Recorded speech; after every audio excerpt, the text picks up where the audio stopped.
recording in for my first ever YouTube vlog. Before I go into anything else, I just want to apologize for the quality of the video. I know it's a little iffy, but I'm doing this on my phone, and it's just gonna have to suffice for now until I can get my hands on an HD camera down the road. Hopefully sooner than later, but we'll see.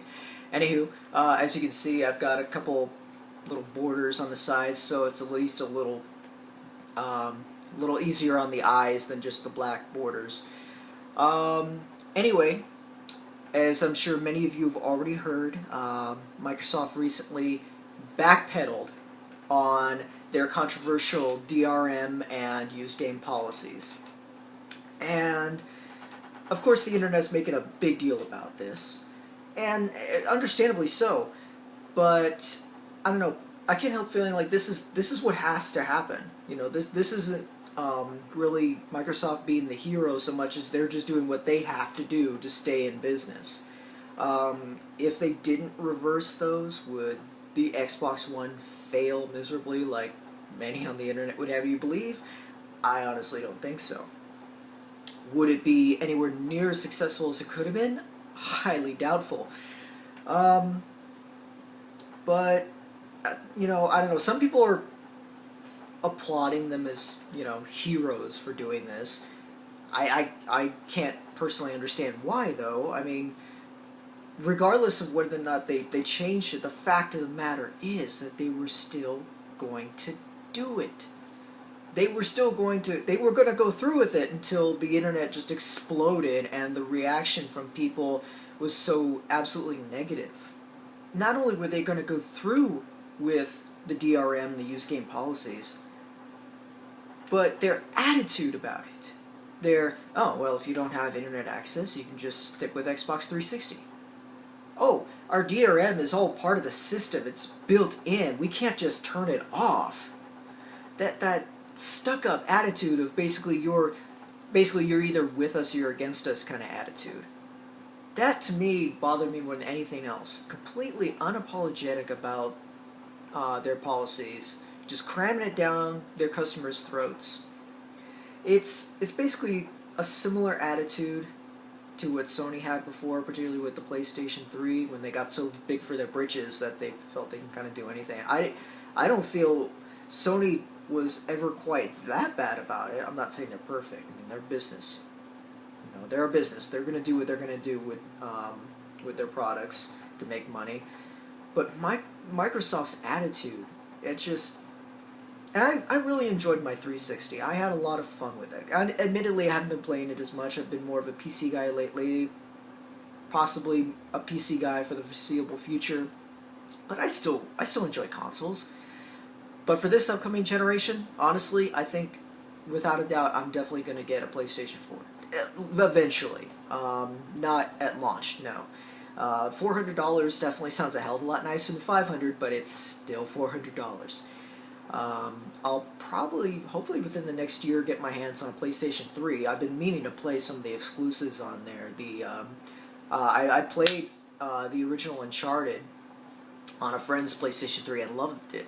Absolutely loved it. Been wanting to play the other two games for the longest time. Metal Gear Solid 4.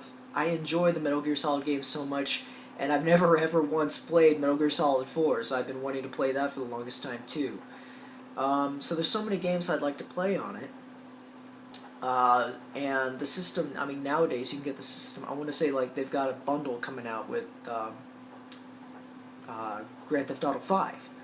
And that's $250 for the system and a brand new game, which normally retails for $60. That's great. That's a great deal. So I'll probably end up getting that, and then eventually I'll get a PlayStation 4.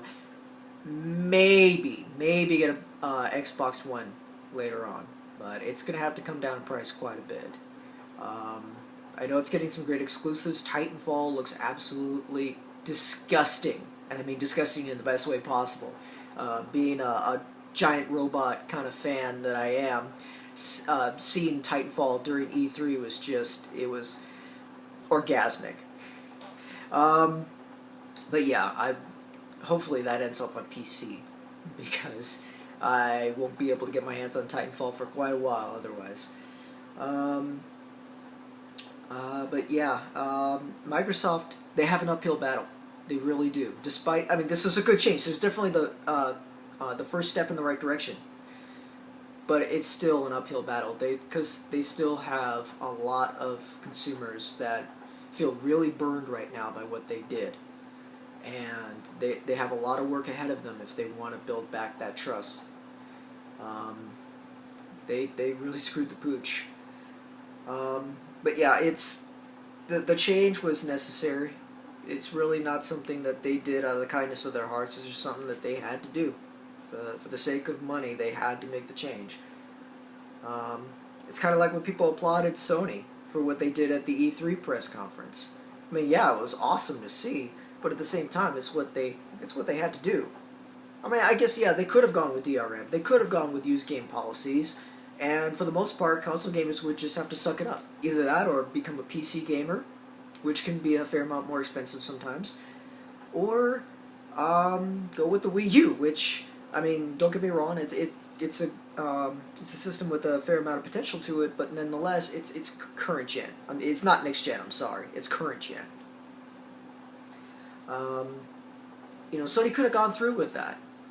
And console gamers would just have to bend over and take it. But they didn't. And again, not because they were doing this out of the kindness of their hearts or anything. They did it simply because, it was smart business. It made them look like heroes during E3. It made Microsoft look like a bunch of idiots, which was their own fault. I mean, let's face it. It really wasn't so much that Sony won E3 as it was Microsoft handing it to them. Microsoft essentially set up the tee, put the ball in the tee, and put the fence, let's say roughly 50 feet in front of home plate. And that was all Sony needed. And they just had to swing. So yeah, it'll be interesting to see how things go. I mean, we still got quite a ways before the release of these consoles. We won't be seeing them until late this year. So it'll be interesting to see what else changes. I know they took away some of the things that they were talking about for Xbox One. On top of, taking away the restrictions, they also took away some of the cool features. Like they took the family sharing away. It's like they got all butthurt that they had to make these changes. So it's like, okay, fine, we'll take that away from you. Oh, whatever. But it'll be interesting to see.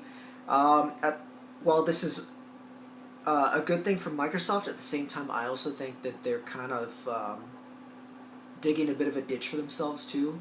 It's kind of like what happened with BioWare, Mass Effect 3, when they caved into the fans. They were so adamant that their ending was fine, and then the fans, had an outcry, and then they're like, okay, fine, here we go, just free happy ending for all you guys. And it makes you wonder what else. It's like this the saying goes. I don't know how many people are familiar with the book. If you give a mouse a cookie, he's gonna want a glass of milk. In other words, you give something to someone, more often than not, they're not gonna be satisfied. It's not gonna be enough. No, they're just gonna want more.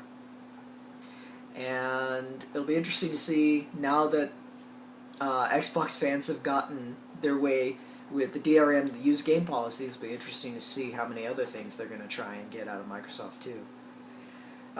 Anyway, that's pretty much all I had to say on the matter right now. Until then, I'm Agent Drew, signing off.